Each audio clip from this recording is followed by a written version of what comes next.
ABŞ Tehranın nüvə güzəştləri müqabilində İrana qarşı dəniz blokadasını ləğv etsə də, zərurət yaranarsa onu bərpa edə bilər. Telegraf xəbər verir ki, bunu ABŞ prezidenti Donald Trump deyib. Stat: İran gələcək illər ərzində nüvə obyektlərində yoxlamalara qeyd-şərtsiz razılıq verib.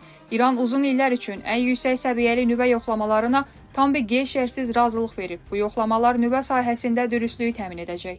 Əgər onlar buna razılaşmasaydılar, heç bir əlavə danışığı aparılmazdı. İranın bu və digər əhəmiyyətli güzəştlərinə əsaslanaraq Hörmüz boğazına əlavə dəniz blokadası olmadan açıq saxlamağa razılaşdım.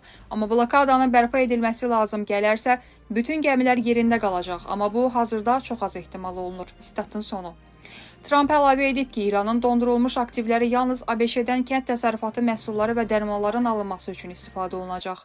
Stat: ABŞ xəzinədarlığı tərəfindən buraxılan vəsaitlər və ya sanksiyaların yumşaldılması çərçivəsində alınan vəsaitlər ABŞ-nin nəzarətində olan escrow hesabına köçürülür və yalnız ABŞ-dən qarğıdalı, buğda və ya soya da daxil olmaqla qida və dərman almaq üçün istifadə olunacaq. Statın sonu.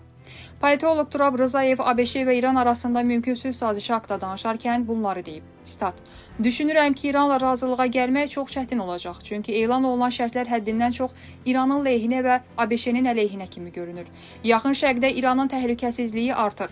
Həm Hörmüz boğazı, həm də raket müdafiəsi ilə bağlı İranın təsir imkanları artır. İran istədiklərini yenə əldə edir. Sanksiyalar götürülür və dondurulmuş vəsaitləri bərpa olunur. Amma bu vəziyyətdə ABŞ nə əldə edir? Sadəcə atəşkəsin davamını. Bu şərtlər altında müqavilə yəqin ki, ABŞ-yə sərf etmir. Statın sonu.